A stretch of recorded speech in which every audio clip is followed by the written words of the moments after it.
أعوذ بالله من الشيطان الرجيم بسم الله الرحمن الرحيم إن الحمد لله نحمده ونستعينه ونستغفره ونؤمن به ونتوكل عليه ونعوذ بالله من شرور أنفسنا ومن سيئات أعمالنا من يهدي الله فلا مضل له ومن يضلله فلا هادي له أشهد أن لا إله إلا الله وأشهد أن محمدا عبده ورسوله أما بعد قال الله تعالى في القرآن الكريم والفرقان المجيد بعد أعوذ بالله من الشيطان الرجيم بسم الله الرحمن الرحيم إن الصفا والمروة شعائر الله صدق الله العظيم قال رسول الله صلى الله عليه وسلم المسلم أخو المسلم لا يظلمه ولا يخذله أو كما قال عليه الصلاة والسلام.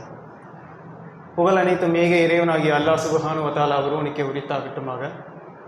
அவனுடைய சாந்தியும் சமாதானமும் ரசூலுல்லாஹி ஸல்லல்லாஹு அலைஹி வஸல்லம் அவர்கள் மீதும் அவர்களை பின்பற்றிய தோழர்கள் மீதும் இந்த மார்க்கத்தை நிலைநாட்டுவதற்காக பாடுபட்ட முஸ்லிம்களாகிய ஆண்கள் பெண்கள் அனைவர் மீதும் இந்த ஜும்மாவிற்கு குழுமிருக்கக்கூடிய நம் அனைவர் மீதும் நிலவட்டும் என்று சொல்லி இந்த ஜும்மாவுடைய உரைமை ஆரம்பம் செய்கின்றேன். அஸ்ஸலாமு அலைக்கும். வரலாற்றில் ஒவ்வொரு நிலப்பகுதியில் வாழக்கூடிய மக்களும் இல்லை உலக அரங்கில் நம்ம எடுத்துக்கொண்டாலும் சரி, சில நாட்களை மறக்க முடியாத நாட்களாக அந்த சமுதாயத்தினர் அடையாளப்படுத்துகிறாங்க. அது நல்ல விஷயத்தின் அடிப்படையில் ஒரு கொண்டாடக்கூடிய நாட்களாகவும் இருக்கலாம், இல்லை வருத்தப்படக்கூடிய நாட்களாகவும் அது அமையலாம். உதாரணத்துக்கு சொல்லணும், நம்ம சொன்னால் ஜூலை 4 1776 அப்படின்னு சொன்னால் அது எந்த மக்களுக்கு ஒரு கொண்டாட்டமான நாள் அப்படின்னு சொல்லி பார்க்கும் பொழுது, இன்னைக்கு உலக வல்லரசாகிய அமெரிக்கான்னு நம்ம சொல்கிறோம் இல்லையா, அந்த அமெரிக்கா ஐரோப்பிய காலனி ஆதிக்கத்துக்கு உள்ள அடைபட்டிருந்து தங்களை தாங்களே அவங்க என்ன பண்ணிக்கிறாங்க, அந்த அடக்குமுறையிலிருந்து மீட்டெடுத்துக் கொள்கிறாங்க. தங்களுக்கான அரசியல் நிர்ணயத்தை அவங்களே ஏற்படுத்தி கொள்கிறாங்க. அந்த நாளை ஜூலை 4 1776 அந்த சம்பவம் நடைபெறுது. நீங்கள் அதை பார்த்தீங்கன்னா இண்டிபெண்டன்ஸ் டே அப்படின்னு சொல்லிட்டு திரைப்படங்கள்லாம் கூட எடுத்திருப்பாங்க. அதாவது அமெரிக்காவுடைய சுதந்திரம் ஜூலை 4 1776 அப்படிங்கிறது.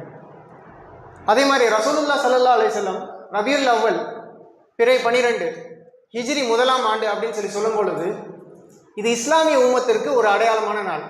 என்ன, ரசூலுல்லாஹ் ஸல்லல்லாஹு அலைஹி வஸல்லம் மக்காவிலிருந்து ஹிஜ்ரத் செய்து மதீனாவுக்கு குடியேறி அங்கே ஒரு அரசை நிர்மாணம் செய்தார்கள் அப்படின்னு சொல்லிட்டு.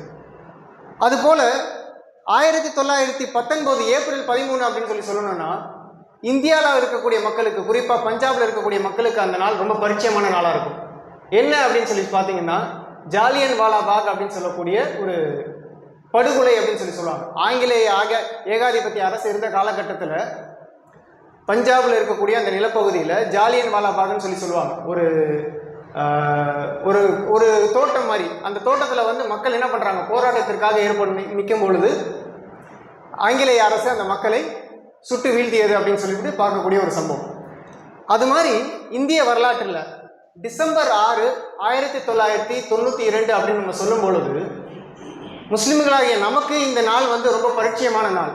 அதுவும் குறிப்பாக இந்த 30 ஆண்டு காலத்தில் நம்ம பார்க்கும் பொழுது, அல்லது குறைந்தபட்சம் ஒரு 20 ஆண்டு காலத்தை நம்ம பார்க்கும் பொழுது, ஒவ்வொரு வருடமும் டிசம்பர் அந்த முதல் வாரத்தில் நம்ம என்ன பண்ணுறோம், இந்த டிசம்பர் 6 அப்படிங்கிற நாள் அடையாளப்படுத்தப்படுது.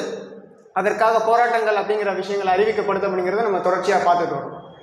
இப்போது இந்த விஷயமானது, அதாவது டிசம்பர் 6 1992 அப்படிங்கிற அந்த நாள் பாபர் மஸ்ஜித் இடிக்கப்பட்ட நாள் அப்படின்னு சொல்லும் பொழுது, இந்தியாவில் இருக்கக்கூடிய முஸ்லீம்களுக்கு, அதாவது உறங்கிக் கொண்டிருந்த முஸ்லீம்களுக்கு அவர்களை தட்டி எழுப்பி சுதாரித்துக் கொள்ளுங்கள் என்ற அளவுக்கு அவங்க என்ன பண்ணுச்சு, இந்த நாள் முஸ்லீம்களுக்கு ஒரு எழுப்புதலாக வேக்கப் கால் அப்படின்னு சொல்லுவாங்க.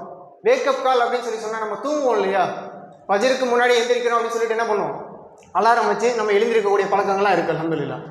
அது மாதிரி இந்தியாவில் இருக்கக்கூடிய முஸ்லீம்களுக்கு ஒரு வேக்கப் காலாக அவங்கள தட்டி எழுப்பக்கூடிய ஒரு விஷயம் என்ன இருந்துச்சு, இந்த பாபர் மஸ்ஜித் அப்படிங்கிற ஒரு பள்ளிவாசல் ஏறத்தாழ 450 ஆண்டு காலம் பூமியில் நிலை பெற்றிருந்த அந்த பள்ளிவாசல் இடிக்கப்பட்ட தினம் அப்படின்னு சொல்லும் பொழுது ஒரு முஸ்லீம்களுக்கு ஒரு பேரதிர்ச்சியாகவும் முஸ்லீம்கள் விழித்து கொள்ள வேண்டும் அப்படிங்கிற ஒரு அடையாளமாகவும் அது அமைந்துருச்சு அப்படிங்கிறத நம்ம பார்க்குறோம்.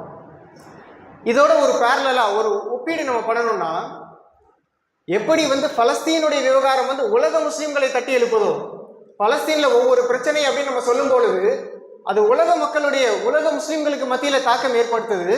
அதை காட்டிலும் நம்ம பார்க்குறோம், இந்த சமீபத்தில் அந்த பலஸ்தீனுடைய பிரச்சனையானது உலக அரங்கில் முஸ்லிம்களை மட்டும் இல்லை, உலக அரங்கில் அமெரிக்கா, ஐரோப்பிய போன்ற நாடுகள், இந்தியா போன்ற நாடுகள்லையும் எந்த ஒரு குறிப்பிட்ட மதத்தையும் சார்ந்து அல்லாத மக்களும் என்ன பண்றாங்க, இந்த விஷயத்திற்காக அப்பாவி மக்கள் படுகொலை செய்யப்படுறாங்கிறதுக்காக என்ன அவங்களுடைய போராட்டங்களை, எதிர்கருத்துக்களை தெரிவிக்கிறாங்க.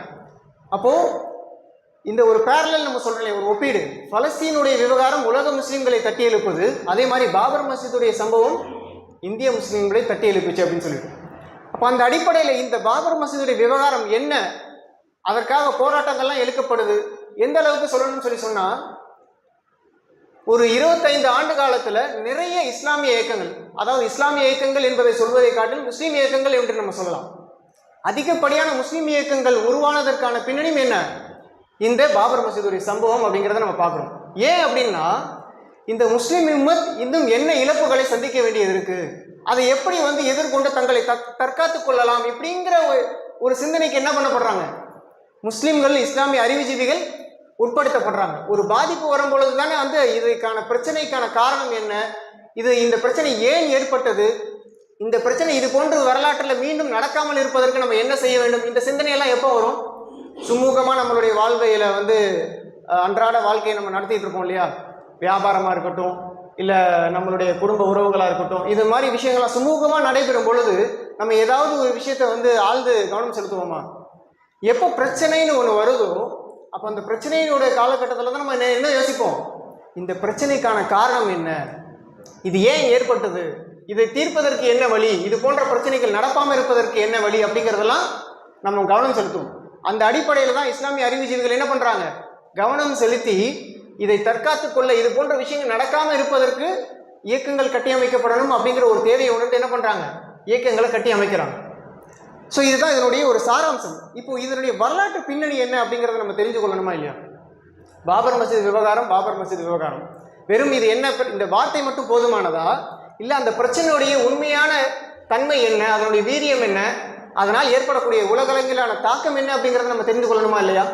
ஸோ அந்த அடிப்படையில் இந்த டிசம்பர் 6, 1992 அப்படிங்கிற அந்த விஷயம் இருக்கு இல்லையா, நாம் எப்படி அதை அடையாளப்படுத்தி ஆக வேண்டும், அதாவது இந்தியாவில் இருக்கக்கூடிய மக்கள் அனைவருக்கும் நாம் சொல்கிறோம், இந்த விஷயத்தை முஸ்லீம் உம்மத் எப்படி தன்னை அடையாளம் படுத்தி கொள்ள வேண்டும், இந்தியாவில் உள்ள மக்களுக்கு இதை எப்படி அடையாளப்படுத்தி காட்ட வேண்டும் அப்படின்னு நம்ம சொல்லும் பொழுது, இந்தியா என்பது மதசார்பற்ற ஜனநாயக நாடு அப்படின்னு தான் தன்னை அடையாளப்படுத்திக் கொள்ளுது. சரியா? அப்போ அப்படிப்பட்ட மதசார்பற்ற ஜனநாயக நாட்டில் பல மக்கள் வாழ்கிறாங்க இல்லையா, பலவிதமான இனக்குழுக்கள் இருக்காங்க, பல மதத்தை சார்ந்த மக்கள் இருக்காங்கன்னு சொல்லும் பொழுது, அந்த மக்களுடைய உரிமைகளாக இருக்கட்டும், ஹக்குன்னு நம்ம சொல்லுவோம், ஹக்குன்னா உரிமை, அந்த மக்களுடைய உரிமையாக இருக்கட்டும், அவங்களுடைய வணக்கம் சார்ந்த விஷயங்களாக இருக்கட்டும், இல்லை ஏனைய சடங்கு சம்பிரதாயங்களாக இருக்கட்டும், மதம் சார்ந்த நடவடிக்கைகளாக இருக்கட்டும், இல்லை கல்வி போன்ற விஷயங்களாக இருக்கட்டும், வேலை வாய்ப்பு போன்ற விஷயங்களாக இருக்கட்டும், இதை எல்லாம் யார் உறுதி செய்தாக வேண்டும்? இதை எல்லாவற்றையும் அந்த நிலப்பகுதியை நிர்வகிக்கக்கூடிய அரசாங்கம் அந்த மக்களுக்கான தேவைகளை பூர்த்தி செய்வது, அவங்களுடைய உரிமைகளை நிறைவேற்றி கொடுப்பது எல்லாமே அந்த அரசுடைய பொறுப்பு. உண்மைதானே? அப்போ மதசார்பற்ற ஜனநாயக நாட்டில் இது போன்ற ஒரு குறிப்பிட்ட சாராருடைய அந்த மக்களுடைய உரிமைகள் பாதிப்புக்குள்ளாக்கப்படுது அப்படிங்கிற அந்த விஷயம் உலக அரங்கில் பறைசாற்றப்படணும் அப்படிங்கிறதனுடைய துவக்கத்தில் தான் நம்ம அந்த துவக்கத்தை கொண்டு தான் இந்த உரையை நம்ம இல்லை இந்த சொற்பொழிவை நம்ம கூர்ந்து கவனிக்கணும். ஏன்னு சொல்கிறோன்னா, இது வெறும் இந்தியாவில் மட்டும் நடக்கக்கூடிய பிரச்சனையாக நம்ம பார்த்துடக்கூடாது. மாறாக உலக அரங்கில் எங்கெல்லாம் அந்த மதசார்பற்ற ஜனநாயகம் இருக்கிறதோ, உதாரணத்திற்கு அமெரிக்காவில் நம்ம எடுத்துக்கிட்டோம்னு சொன்னால் பிளாக் லைவ்ஸ் மேட்டர், BLM அப்படின்னு சொல்லுவாங்க. ஒரு 2-3 ஆண்டுக்கு முன்னாடி நம்ம பார்த்தோம் அப்படின்னு சொன்னால், கருப்பினத்தை சார்ந்தவர் அந்த போலீஸ் அடக்குமுறைன்னு சொல்லுவாங்க இல்லையா, அதனுடைய பாதிப்பில் உயிர் இழந்ததன் விளைவாக அங்கே என்ன பண்ணுச்சு, அமெரிக்காவில் மிகப்பெரிய அளவில் ஒரு போராட்டம் வெடிக்க ஆரம்பிச்சிச்சு. அதே மாதிரி நீங்கள் அப்படியே நவந்து ஐரோப்பியாவுக்கு வாங்க. ஐரோப்பியாவில் நம்ம பார்த்தோம் அப்படின்னு சொன்னால், சுதந்திரம், மக்களுக்கான சுதந்திரம், உரிமைகள்லாம் வழங்கப்படணும் அப்படின்னு சொல்லக்கூடிய அந்த ஐரோப்பிய நாடுகளில், குறிப்பாக பிரான்ஸ் போன்ற நாடுகளில் நம்ம என்ன பார்க்க முடியுது, ஹிஜாபிற்கு எதிரான பேன், தடை அப்படிங்கிறத நம்ம பார்க்குறோம். பெண்கள் அவங்களுடைய அபிஷியலான வெளியே போறாங்க இல்லையா, பொது இடங்கள்ல இது போன்ற ஆடைகள் அணிவதற்கு தடை அப்படிங்கிறத நம்ம பார்க்கணும். அதே மாதிரி சற்று ஆசிய பகுதிக்கு நம்ம நகர்ந்து வந்தோம் அப்படின்னு சொல்லி சொன்னா, ஸ்ரீலங்கால கொரோனாவை மையமாக வைத்து என்ன செய்தார்கள், நீங்க எந்த மதத்தை சார்ந்தவர்களாக இருந்தாலும் சரி உடலை நிச்சயமாக எரிக்கணும் அப்படின்னு சொல்லி அந்த அந்த குறிப்பிட்ட காலகட்டத்தில் என்ன பண்ணாங்க, அரசாணையை பிறப்பித்தாங்க. அப்போ இதெல்லாமே எதை சுட்டி காட்டுது? அதே பர்மாவிலையும் நீங்க பாருங்க, பர்மாவில் ரோஹிங்கிய மக்கள், அரக்கான் அப்படிங்கிற மாகாணத்தில் இருக்கக்கூடிய ரோஹிங்கிய மக்கள் பாதிப்புக்குள்ளாகி அங்கிருந்து துரத்தி அடிக்கப்பட்டாங்க இல்லையா, இதுவும் எந்த சூழல்ல தான் மதசார்பற்ற ஜனநாயகம் சொல்லி எந்தெந்த நிலப்பகுதிகள் எல்லாம் இருக்கோ அந்த நிலப்பகுதிகளில் இது போன்ற பிரச்சனைகள் தொடர்ந்து மேற்கொள்ளப்படுவதை நம்மளால விரல் விட்டு எண்ணிக்கொண்டே நம்ம போறோம். எல்லா இடங்களையுமே நம்ம பார்க்கணும். இது குறிப்பிட்ட ஒரு நாட்டில் உள்ள பிரச்சனை அப்படின்னு நம்ம என்ன பண்ண முடியாது, அடையாளப்படுத்திட முடியாது. மாறாக எந்தெந்த இடங்கள்ல இந்த மேற்கத்திய ஜனநாயகம் இருக்கோ, அதாவது மதசார்பற்ற ஜனநாயகம் அமல் இருக்கோ, எல்லா இடத்துலையுமே இது போன்ற பிரச்சனைகளை நம்ம பார்க்குறோம். குறிப்பாக பெரும்பான்மைவாதம் அந்த மக்களை, சிறுபான்மையினராக இருக்கக்கூடிய மக்களை என்ன பண்ணுது, ஒடுக்கக்கூடிய ஒரு நிலையை நம்ம பரவலாக பார்க்க முடியும். ஸோ அந்த ஒரு விஷயத்தை கோடிட்டு காமித்து அதனுடைய தொடர்ச்சியாக பாபர் மசூதியுடைய விவகாரத்துக்குள்ள நம்ம வந்து பார்ப்போம் அப்படின்னு சொல்லி சொன்னா, இதனுடைய வரலாறு எங்க போகுது, 1528. அதாவது நம்ம இங்கே வந்து ஹிஜ்ரியுடைய கேலண்டரை நம்ம வந்து அளவில் இல்லை, இங்கே நம்ம சமகாலத்தில் பயன்படுத்தக்கூடிய அந்த ஒரு நாட்காட்டியவே நம்ம பொதுவாக ஒரு இதாக நம்ம வச்சுப்போம், ஏன்னா கன்ஃபியூஸ் ஆகிடக்கூடாது அப்படிங்கிறதுக்காக. 1528 ஜஹீருதீன் முகமது, அதாவது பாபர் அப்படின்னு சொல்லப்படுவார். அவர் பார்த்தீங்கன்னாக்கா அவர் பிறந்த இடம் எங்க அப்படின்னு சொல்லி சொன்னா, அந்திஜான் சொல்லக்கூடிய உஸ்பெகிஸ்தான்ல இருக்கக்கூடிய நிலப்பகுதி. அவர் காபூலை தலைநகரமாக கொண்டு ஆப்கானிஸ்தான் என்ன பண்ணிட்டு இருக்காரு, ஆட்சி செலுத்திக்கிட்டு இருக்காரு. முகலாயர்களுடைய வரலாறுன்னு சொல்றோம் இல்லையா இந்தியாவில், இந்த முகலாயர்களுடைய வரலாறு இந்தியாவில் அப்படின்னு நம்ம எடுத்துக்கிட்டோம்னாலே அது பாபர் தான் அதற்கான அதை துவக்கி வைத்தவர் அப்படின்னு சொல்லப்படும். சரியா?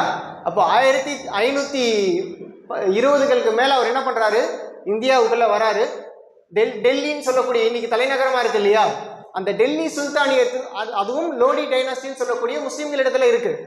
அதை இவர் என்ன பண்றாரு, பாபர் தன் வயப்படுத்தி அந்த விலாயத்துன்னு சொல்லுவாங்க இல்லையா, இஸ்லாமிய மாகாணங்கள் சொல்லிட்டு, அந்த மாகாணத்துடைய ஒரு பகுதியாக இதையும் இணைத்து கொண்டு இங்க என்ன பண்றாரு, பள்ளிவாசலை கட்டுவதற்கான ஒரு ஆணை பிறப்பிக்கிறாரு. அந்த ஆணையின் அடிப்படையில் அவருடைய தளபதியா இருக்கக்கூடிய மீர் பக்கி அப்படிங்கிற அந்த நபர் என்ன பண்றாரு, 1528 இந்த பள்ளிவாசலை, அலகாபாத்தில் இந்த பள்ளிவாசலை என்ன பண்றாரு, முதலாக அஸ்திவாரம் போட்டு அந்த பள்ளியை எழுப்புறாங்க.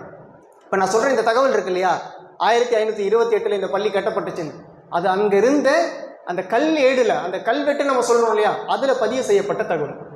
அப்போ இப்படிதான் இந்த பள்ளியுடைய துவக்கம் இந்திய வரலாற்றில் ஆரம்பிக்குது அப்படிங்கிறத நம்ம பார்க்குறோம். கிட்டத்தட்ட 350 ஆண்டு காலம் இந்த பள்ளி எந்த பிரச்சனையும் இல்லாம, இந்த பள்ளியில எல்லா வகையான இஸ்லாமிய அமல்கள் நடைபெற்று இருக்குது அப்படிங்கிறத நம்ம பார்க்குறோம்.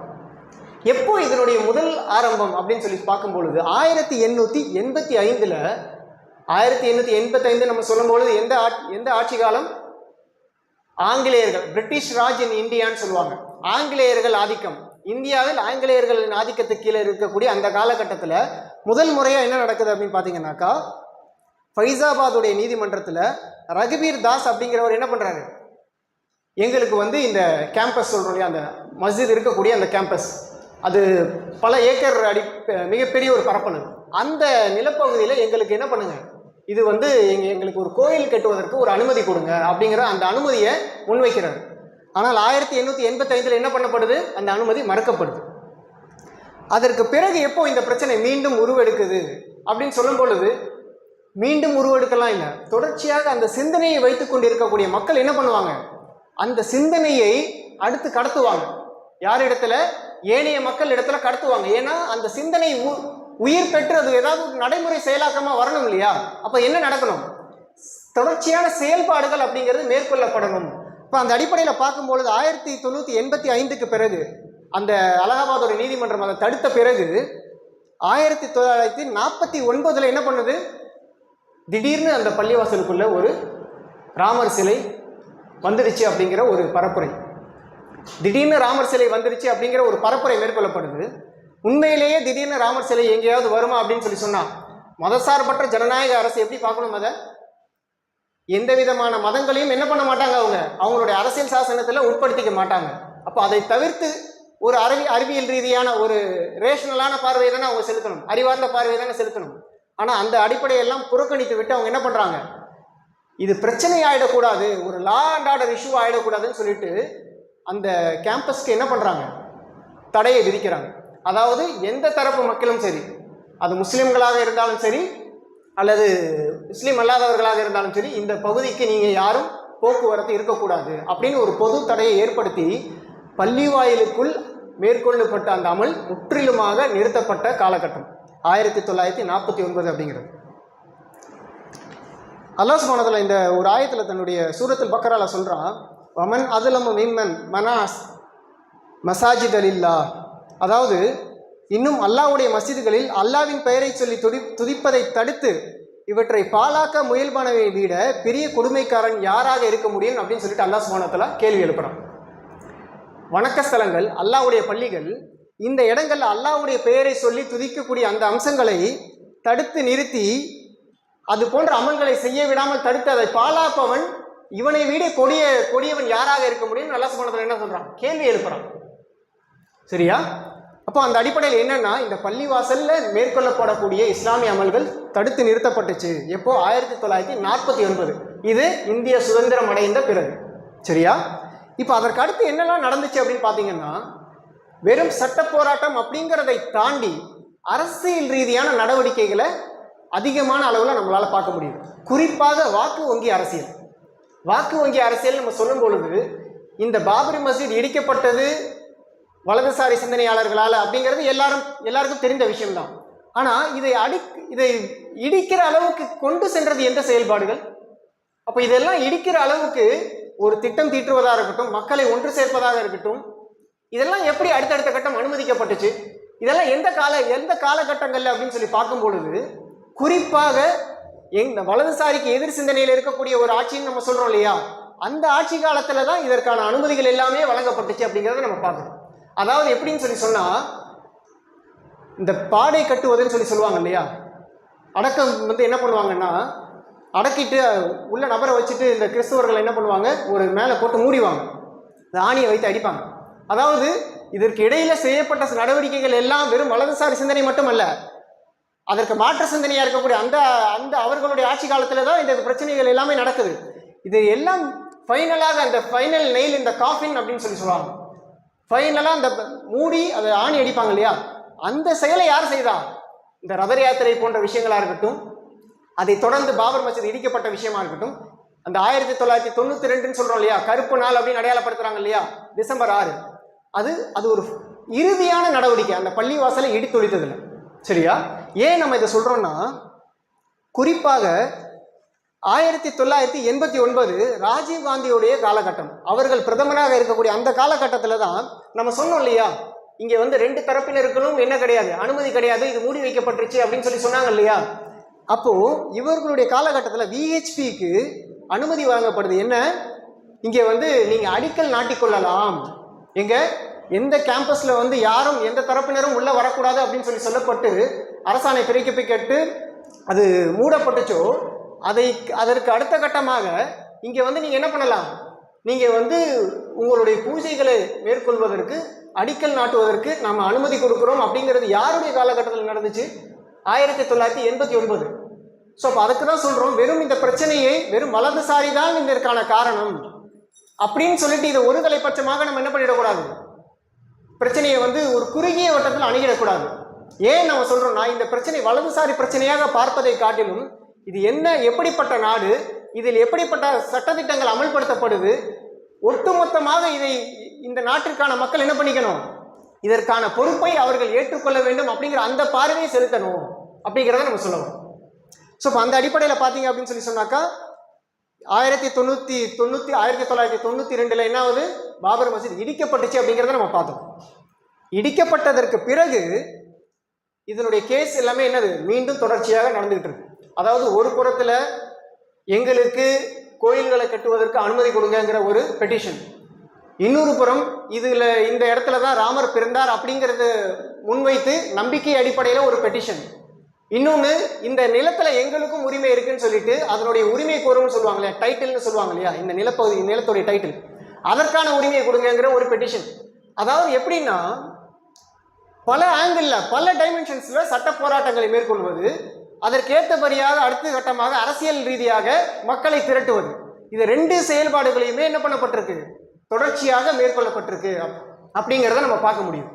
அப்போ இது எப்படின்னா, இந்த அதாவது உண்மைக்கு அது அது உண்மை அப்படிங்கிறது அது ஒன்று தான். பொய்க்கு தான் என்ன தேவைப்படுது, பலவிதமான தோற்றங்கள் தேவைப்படுதுன்னு நம்ம சொல்லுவோம் இல்லையா. அது போல இந்த ஒவ்வொரு பலவிதமான பெட்டிஷன்ஸ் இவங்க எந்த ஆங்கிள்லாம் எடுத்துட்டு வராங்கன்னு பாருங்க. ஒரு ஆப்ஷன் இல்லைன்னா இன்னொரு ஆப்ஷன், அந்த ஆப்ஷன் ஒர்க் அவுட் ஆகலைன்னா இன்னொரு ஆப்ஷன் அப்படின்னு சொல்லிட்டு டைட்டில் கோரி பெட்டிஷன், நம்பிக்கை அடிப்படையில் எங்களுக்கு இது சொந்தமானதுங்கிறது, இது எங்களுடைய நிலம்தான் அப்படிங்கிறது, எங்களுக்கு இதில் கெட்டுவதற்கு உரிமை வழங்குங்க அப்படிங்கிறது, இது மாதிரி பல கண்ணோட்டங்கள்ல அவங்க சட்ட ரீதியாக அணுகியிருக்காங்க அப்படிங்கிறத பார்க்க முடியும். அதை தாண்டி ஆட்சியில் இருந்தவர்கள் இவர்களுக்கு அனுமதி கொடுத்திருக்காங்க அப்படிங்கிறதையும் நம்ம பார்க்கணும். ஸோ இப்படி தான் இந்த விஷயம் தொடர்ச்சியாக வந்து பள்ளிவாசல் இடிக்கப்பட்ட தருணம் வரைக்கும் ஏற்பட்டிருக்கு அப்படிங்கிறத பார்க்குறோம். அதற்கு அடுத்தபடியாக வக்ஃப் அப்படிங்கிற ஒரு விஷயத்தையும் நம்ம இதில் வந்து கோடிட்டு காட்டுறோம். ஏன்னா இதில் இன்னொரு தரப்பு, சட்ட போராட்டத்தில் பங்கெடுத்த இன்னொரு தரப்பினர் யார் அப்படின்னு சொல்லி சொன்னால், அந்த உத்தரப்பிரதேசத்தில் இருக்கக்கூடிய வக்ஃப் வாரியம் அப்படின்னு சொல்லி சொல்லுவாங்க. இந்த வக்ஃப் வாரியம் இன்னொரு தரப்பில் இஸ்லாமியர்கள் சார்பாக இதை மீட்டெடுக்கணும் அப்படிங்கிற அடிப்படையில் அவங்களும் அந்த போராட்டத்தில், சட்ட போராட்டத்தில் பங்கெடுக்கிறாங்க. அல்ஹம்துலில்லாஹ். இந்த இடத்துல வக்ஃப் அப்படிங்கிற ஒரு வார்த்தையை நம்ம சொல்கிறோம் இல்லையா, இதற்கான இஸ்லாமிய ஷரியத் விளக்கத்தையும் நம்ம புரிஞ்சிக்க வேண்டிய அவசியம் இருக்குது. அதாவது எப்படின்னா, ரசூலுல்லாஹ் ஸல்லல்லாஹு அலைஹி வஸல்லம் முதல்ல ஒரு பள்ளிவாசலை எழுப்புறாங்க. எங்க? மதீனாவில், மஸ்ஜித் நபவி. இந்த பள்ளி யாருடையது? அல்லாஹ்வுடைய பள்ளின்னு நம்ம சொல்றோம். சரியா? கட்டினவர், அதற்காக பங்களிப்பு பொருளாதார உதவி செலுத்தினவர்கள் யாராவது வேண்டுமானாலும் இருக்கலாம். ஆனால் எப்பொழுது ஒரு பள்ளிவாயிலோ அல்லது ஒரு குறிப்பிட்ட நிலப்பகுதியோ இது வந்து வக்ஃப் செய்யப்படுது அப்படின்னு சொல்லும் பொழுது என்ன ஆகுதுன்னா, அதனுடைய ஷரத்து என்ன அப்படின்னு சொன்னா, இதற்கான உரிமைதாரர் யாரும் கிடையாது அல்லாஹ்வை தவிர. அப்போ அந்த மக்கள் என்ன பண்றாங்க, மக்கள் வக்ஃப் செய்தாங்கன்னு நம்ம ஏராளமா பார்க்கறோம் இல்லையா. இன்னைக்கும் இந்த வக்ஃப் பகுதிகள், நிலப்பகுதிகள் இல்லை, அதுல இருந்து இருக்கக்கூடிய சொத்துக்கள் எல்லாமே என்னது, இதை வந்து தனிப்பட்ட முறையில யாரும் உரிமை மாற்றிக்கொள்ள முடியாது அப்படிங்கிறது அதனுடைய பின்னாடி உள்ள அதனுடைய ஷரத்து. சரியா? இப்போ அந்த அடிப்படையில் இந்த பள்ளியை முதல்ல யார் வக்ஃப் செய்கிறா, நம்ம சொன்னோம் இல்லையா, 1528 ஜஹீருதீன் பாபர் அவரால் எழுப்பப்பட்ட பள்ளி. அவரே என்ன பண்ணிக்க முடியாது, அந்த பள்ளி வாயில தன்னுடைய வீட்டாக மாற்றிக்கலன்னாக்கா மாற்றிக்க முடியாது. இஸ்லாம் அப்படிப்பட்ட ஒரு ஷரத்தை வைக்குது. ஆனால் இங்கே என்ன நடக்குது, அப்படிப்பட்ட அந்த நிலப்பகுதியாக இருக்கட்டும், அந்த அதில் இருக்கக்கூடிய மஸ்ஜிதாக இருக்கட்டும், இது இன்னைக்கு சட்ட ரீதியாக என்ன பண்ணியிருக்காங்க, இங்கே வந்து ராமஜென்ம பூமி அப்படிங்கிற ஒரு இடமாக அதை அடையாளப்படுத்தி அதற்காக ஒரு ட்ரஸ்ட்டை அமைத்து செல்வங்களை வந்து ஃபண்டை உள்ள ஏற்படுத்தி இன்னைக்கு இங்கே வந்து கோயில் எழுப்பப்பட்ட ஒரு சூழலில் நம்ம இந்திய முஸ்லீம்கள் இதை பார்த்து கொண்டு இருக்கோம். இதற்கெல்லாம் நம்ம சாட்சியாளராக இருக்கோம். அல்லாஹ் சுப்ஹானஹு வ தஆலா இடத்துல நம்ம இதற்கு பதில் சொல்லக்கூடிய கடமையில் இருக்கோம். அதாவது அல்லாஹ்வுடைய பள்ளின்னு அல்லாஹ் சுப்ஹானஹு வ தஆலா சொல்கிறான் இல்லையா, அதில் தொழுகையை விட்டே தடுக்கக்கூடாதுன்னு சொல்கிறான். இது இந்த வக்ஃப் செய்யப்பட்ட நிலங்கள் என்னவாகக்கூடாது, வேறு எந்த ஒரு விஷயமாகவும் மாற்றி அமைக்கப்பட முடியாது அப்படிங்கிறது இஸ்லாமிய ஷரீஅத். அப்படி இருக்கும் பட்சத்தில் நாம் என்ன பண்ணிக்கிட்டு இருக்கோம், பள்ளிவாசலில் பள்ளி மூடப்பட்டது, அமல்கள் நிறுத்தப்பட்டது, அது இடிக்கப்பட்டது, அதற்கு பிறகு அந்த நிலம் வேற யாருக்கோ தாரை வார்த்து கொடுக்கப்பட்டது, இப்படி எல்லா விஷயங்களையும் நம்ம என்ன பண்ணிட்டு இருக்கோம், நம்ம கண்ணு முன்னாடி விட்னஸ் பண்ணிக்கிட்டு இருக்கோம், சாட்சியாக இருக்கோம்.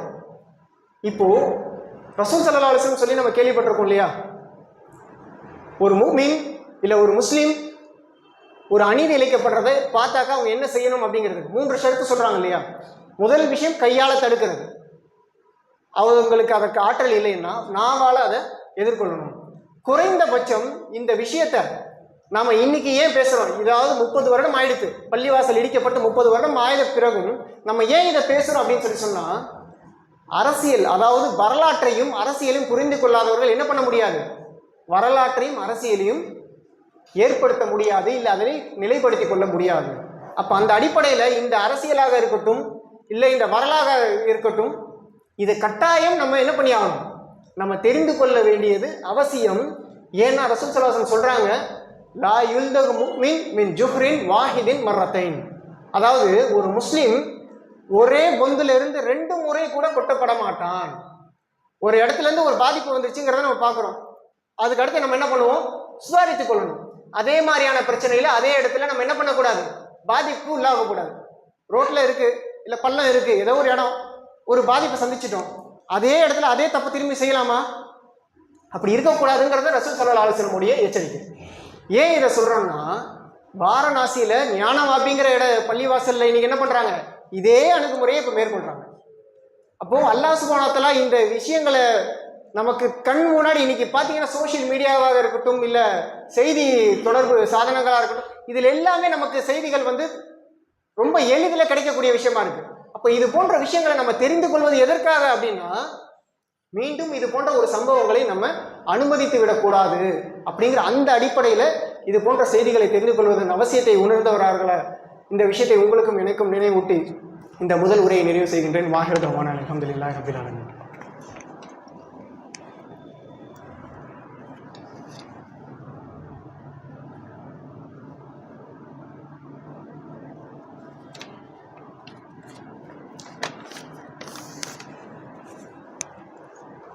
அல்ஹம்துலில்லாஹி ரப்பில் ஆலமீன். அஸ்ஸலாத்து வஸ்ஸலாமு அலா சய்யிதினா முஹம்மத் வ அலா ஆலிஹி வஸஹ்பிஹி அஜ்மஈன் வ மன் தபிஅஹும் பி இஹ்சான் இலா யௌமிddin.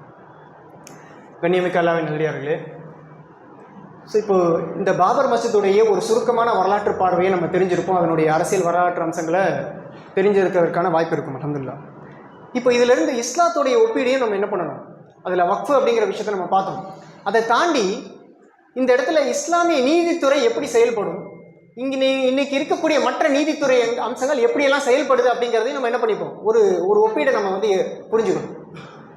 அதாவது சொல்லணும்னா, ரசூலுல்லாஹி ஸல்லல்லாஹு அலைஹி வஸல்லம் சொல்றாங்க, உங்களிடத்துல யாராவது வந்து ஒரு அலி ரலியல்லாஹு அன்ஹுக்கு சொல்றாங்க, அவங்க வந்து நீதிபதியா என்ன பண்றாங்க, யமனுக்கு அனுப்பப்படும் பொழுது அவங்க சொல்லி அனுப்புறாங்க. அதாவது நீங்க வந்து உங்களிடத்துல யாராவது ஒரு கேஸை கொண்டு வராங்க அப்படின்னு சொல்லி சொன்னா நீங்க என்ன பண்ணுங்க? 2 தரப்புடைய வாதத்தையும் கேட்டு நீதியை வழங்குங்க அப்படின்னு சொல்லி ரசூல் ஸல்லல்லாஹு அலைஹி வஸல்லம் சொல்றாங்க. அதே மாதிரி அல்லாஹ் சுப்ஹானஹு வ தஆலா தன்னுடைய திருமறையில சொல்றான், யா அய்யுஹல்லதீன ஆமனு கூனு கவ்வாமீன லில்லாஹி ஷுஹதாய் பில் கிஸ்த். ஓ முஃமின்களே, நியாயத்தை நிலைநாட்டுவதற்காக அல்லாஹ்வுக்கு நீங்கள் உறுதியாக சாட்சி பகருங்கள். எந்த ஒரு கூட்டத்தார் மீதும் இருக்கக்கூடிய காழ்ப்புணர்ச்சியோ அல்லது வெறுப்புணர்ச்சியோ நீங்கள் உங்களை பெருள செய்து விட வேண்டாம் நீதியை நிலைநாட்டுவதிலிருந்து அப்படின்னு அல்லாஹ் சுப்ஹானஹு வ தஆலா என்ன பண்றான்? ஒரு பொதுப்படையான அறிவுரையாக இருக்கட்டும், கட்டளையாக இருக்கட்டும், அல்லாஹ் பிறப்பிக்கிறான். எதன் அடிப்படையில்? முஸ்லிம்களாக இருக்கக்கூடிய நீங்க நீதியை நிலைநாட்டுவீங்க, அரசை வழிநடத்துறீங்க, நீதித்துறையில் இருக்கிறீங்க அப்படின்னு சொல்லி சொன்னா எப்படி செயல்படணும்? இவர் எனக்கு தெரிந்தவர், இது என்னுடைய நம்பிக்கைக்கு வந்து நெருக்கமானது அப்படிங்கிற அடிப்படையிலலாம் இருக்கக்கூடாது. இவர் எனக்கு பிடிக்காது இப்படிங்கிற அடிப்படையிலலாம் இருக்க முடியாது. மாறாக சாட்சியங்களின் அடிப்படையிலும் உண்மையின் அடிப்படையிலும் தான் நம்ம என்ன பண்ணி ஆகணும்? நீதி வழங்க வேண்டும் அப்படிங்கிறது இஸ்லாம் கூறக்கூடிய ஒரு கட்டளை.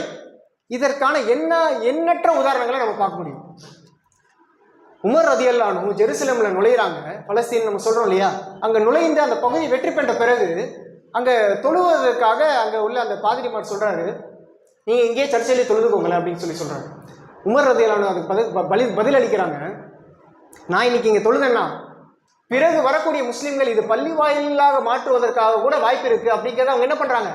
தொலைநோக்கு காரணம் கருதி, அதாவது இப்படி நடக்கலாம் அப்படிங்கிற ஒரு ஃபோர்காஸ்டிங் சொல்லுவாங்க இல்லையா, அந்த அடிப்படையில் கூட அந்த செயலை அனுமதிக்கப்பட்ட செயலாக இருந்தாலும் தடுத்து கொண்டாங்க அப்படிங்கிறத நம்ம பார்க்கணும்.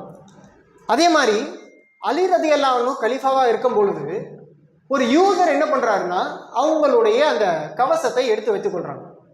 இதனுடைய கேஸ் வந்து அலி ரலியல்லாஹு அன்ஹு தான் கலீஃபா, ஆனால் நீ ஒரு ஆட்சியாளருக்கு எதிராகவே ஒரு கேஸ் வருதுன்னு சொல்லும் பொழுது அதை யாரும் கையாள முடியாது, அந்த ஆட்சியாளரே அதுக்கு தீர்ப்பு கொடுக்க முடியாது.